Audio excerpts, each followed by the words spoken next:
Sekretaris Daerah Banyuasin Erwin Ibrahim membuka kegiatan sosialisasi Gerakan Nasional Revolusi Mental guna memberikan pemahaman terhadap generasi muda supaya mempunyai karakter berintegritas sehingga siap mewarisi bangsa.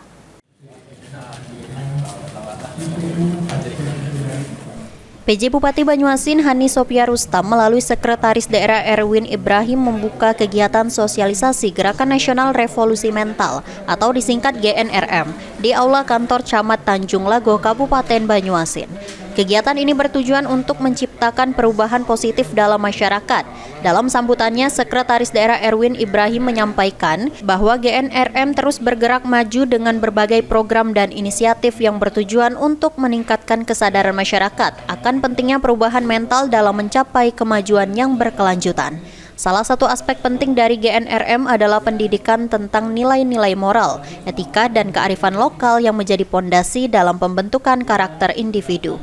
Melalui program-program pendidikan formal dan informal, GNRM telah berhasil mencapai ribuan sekolah perguruan tinggi dan komunitas di seluruh negeri. Erwin Ibrahim mengatakan adanya kegiatan GNRM ini bertujuan untuk memberikan pemahaman terhadap generasi muda supaya mempunyai karakter berintegritas agar generasi muda siap mewarisi bangsa Indonesia ke depannya. Ya, jadi kegiatan hari ini adalah Gerakan Nasional Revolusi Mental ya.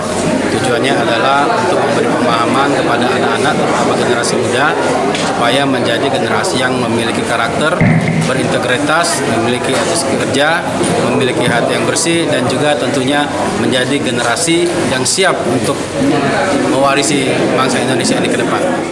Erwin juga menekankan pentingnya peran media dan teknologi dalam mendukung GNRM.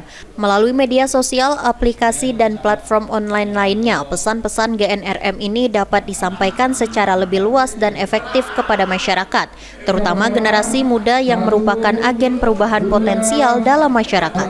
Suryadi, PAL TV.